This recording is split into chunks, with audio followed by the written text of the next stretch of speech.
Қызанақ пен қиярды отырғызып қойдық. Үстін осындай агроспан деген арнайы мата бар.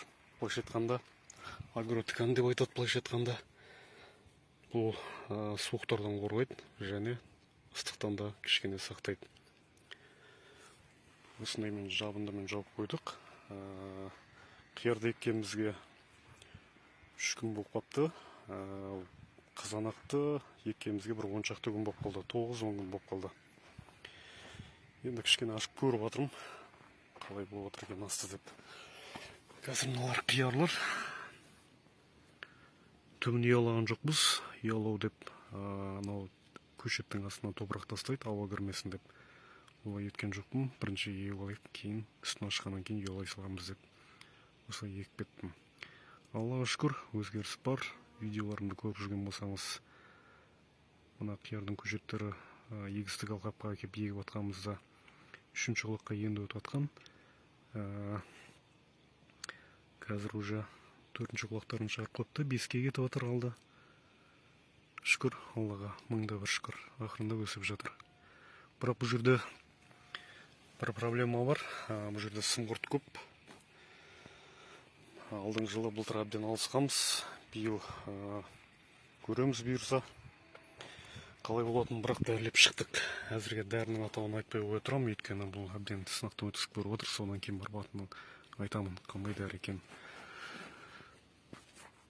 Мыналар қызанақтар үсіп тұр, кішкене аш. Былайша айтқанда подкормка беру керек, бірақ әлі бермедім, өйткені кішкене тамырлап алсын, сосын береміз. Қазір бергеннен пайда жоқ, ешқандай ешнәрсені қабылдамайды, бұл бәрібір тамырламай, жермен байланыс жасамай. Мынандайға екеу болып екіп кеттім, өйткені сидыру керек болды. Бұл енді номерный сорттар. Байқасаңыздар, табличкалар бар, ар жақтың бәрінде. Осылай сынап көріп жатырық, Құдай қаласа.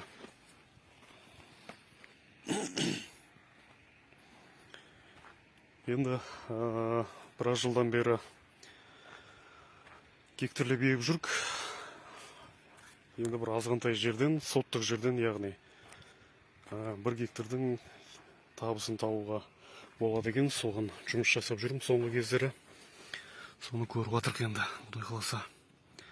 Мінекей, басқа сорт, бұлар да жаман емес. Естеріңізде болса, бойлар өсіп кеткен көшет болатын. Міне жантайып біреулер тұрып алған, сөйтіп өсіп жатыр. Аллаға шүкір. 9 күн болып қалды, 9-10 күн болып қалды егілгеніне. Кішкене өзгеріс бар. Бұның да түбін ұялаған жоқпыз. 2 рет суарып қойдым. Тамшылату әдісімен егілген. Тамшылату суару әдісімен. Мына жерде лента жатыр. И мынандай мульча клёнка төсеп шықтық. Бұл влажностьтап тұрады, одан кейін жылуды тартады, ыстық тартады өзіне. Шөп өсірмейді. Дымқылды сақтап тұрады.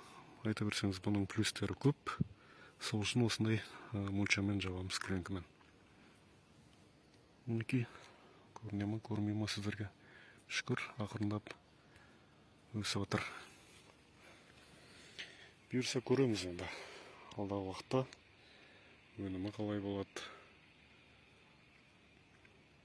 Алла диқаншылығымызға береке берсін.